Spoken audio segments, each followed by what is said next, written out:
Apa rasanya cinta yang semula indah, penuh romansa, juga berlimpah kebahagiaan, berubah menjadi sumber konflik yang datangkan derita paling pedih? Tentu sudah pasti nelangsa. Inilah yang terjadi dalam kisah perpisahan selebritis yang penuh drama, konflik hingga membuat keharmonisan hancur berkeping-keping. Benarkah situasi ini yang pernah dilalui Paula Verhoeven dan Nade Vanca hingga Sania Marwa? Seperti apa kisah mereka? Semuanya terangkum dalam deretan selebriti berkonflik dan berakhir cerai. Tensi perhatian publik pada Paula Verhoeven akhir-akhir ini memuncak ketika pernikahannya dengan Baim Wong berakhir di pengadilan. Tapi bunyi putusan yang menyatakan Paula terbukti berselingkuh hingga menyebut dirinya istri durhaka justru meninggalkan polemik berkelanjutan. Paula tidak terima baik. Ia dengan menyanggah serta tegas menyebut tak ada orang ketiga dalam rumah tangganya dengan Baim, sehingga putusan pengadilan yang menyebutnya menduakan cinta Baim tak lebih dari fitnah keji. Apa yang saya ucapkan ini bisa saya pertanggungjawabkan di akhir. Dan saya secara tegas menyampaikan bahwa tidak ada terjadi perselingkuhan selama saya menjalani pernikahan, dan tidak ada juga bukti perselingkuhan di persidangan. Saya cukup sedia karena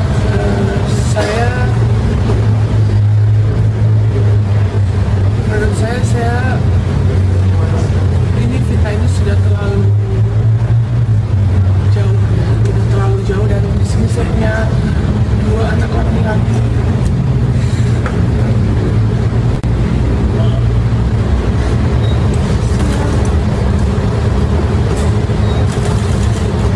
Saya punya 2 anak laki-laki yang saya selalu jaga mentalnya.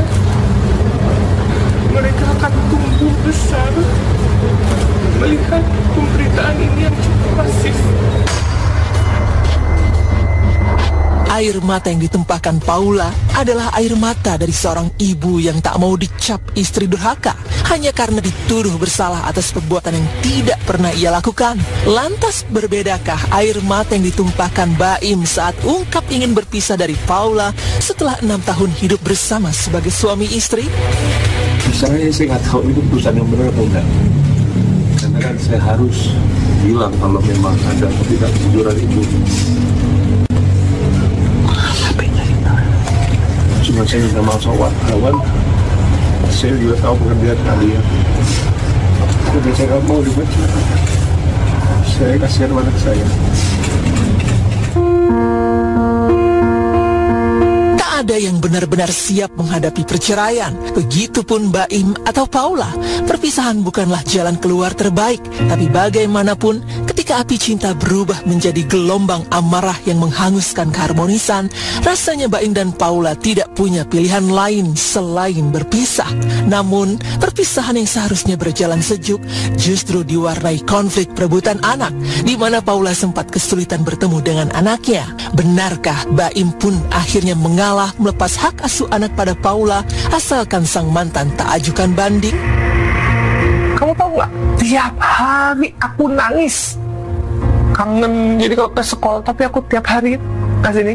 Aku ke sekolah entah 5-10 menit aku selalu muncul. Kiano, mama bawa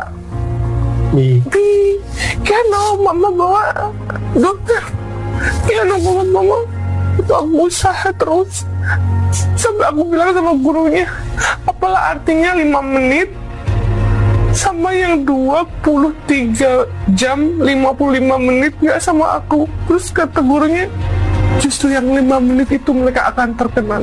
Aku lakuin terus dengan sabar sampai akhirnya anak aku udah mulai welcome, mau main.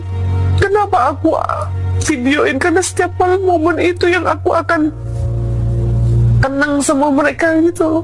Itulah makanya aku bilang perjuangan seorang ibu gitu. Sampai pada akhirnya anak aku ya enjoy aja. Mereka kan nggak tahu gitu. 5 menit penolakan itu nyata, Mas Denny. Iya. Kalau memang sesuai yang saya harapkan, saya bilang di depan kalian semua, saya juga akan memberikan hak asuh anak ini kepada Paula. Jadi nggak usah apapun itu, nggak usah ada naik banding segala, sama dengan saya ya. Saya juga kalau terburuknya juga atau nggak yang tidak mau diinin saya tidak akan naik banding. Yang terbaik buat anak. Sebaliknya, kalau Paula nggak usah naik banding. Saya yang akan kasih hak asuh anak itu kepada Paula.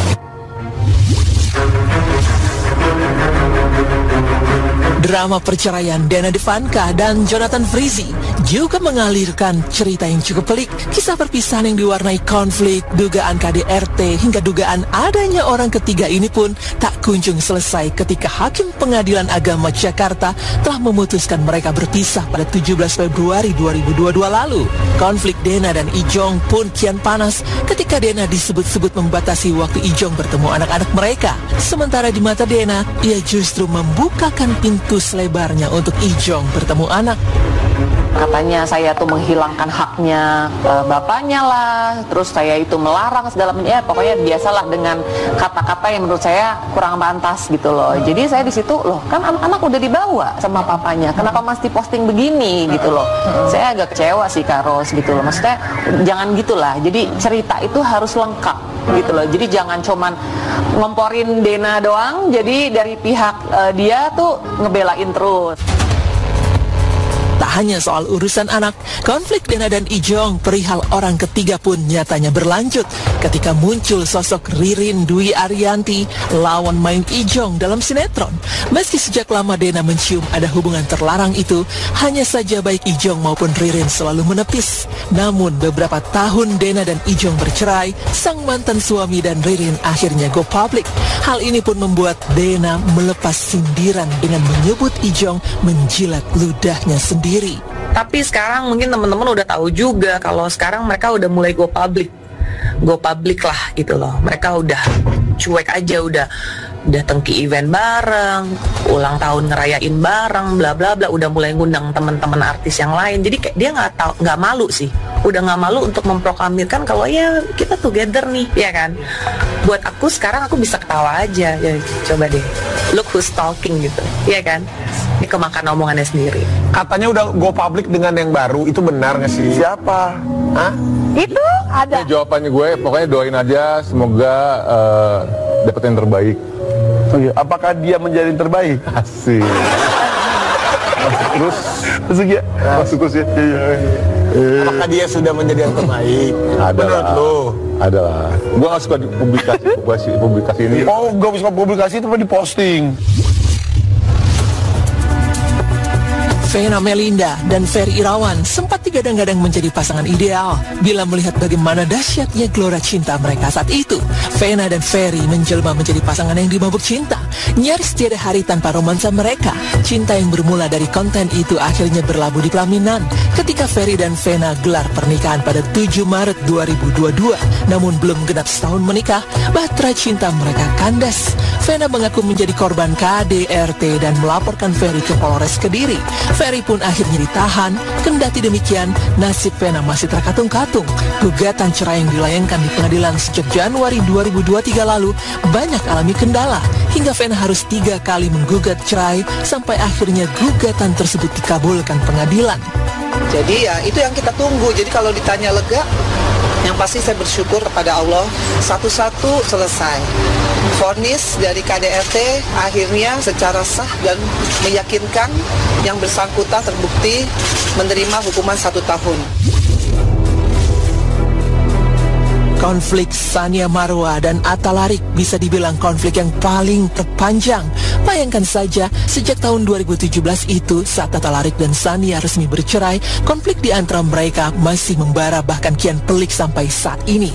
Bayangkan saja, perseteruan mengenai perebutan hak asuh anak membuat Sania dan Atta Larik menjelma bak musuh. Gara-gara perseteruan yang tak kunjung usai, upaya Sania membawa anak-anaknya pun terus menemui jalan buntu. Setelah gagal memboyong anak-anak, Sania pun akhirnya memilih pasrah. Padahal di lubuk hatinya ada gelora rindu yang teramat dalam pada buah hatinya. Namun semua itu seolah terbentur dengan kerasnya hati Atta Larik. Anak yang besar si Syarif itu sekolahnya sebenarnya udah bisa offline, dan aku happy banget karena emang itu salah satu cara aku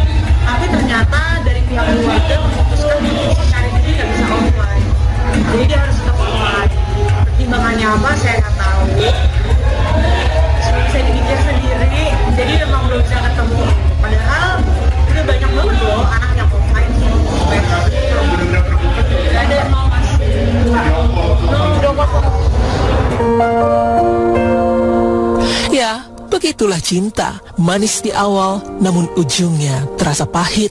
Perpisahan yang semestinya menjadi awal memulai hidup baru, justru terpenjara konflik berkepanjangan. Satu-satunya yang bisa menyudahi konflik ialah memaafkan. Karena dengan memaafkan, semua luka bisa disembuhkan. Yang gelap menjadi terang, dan yang renggang menjadi rekat. Semoga masih ada terus damai di setiap hati kita semua ya pemirsa.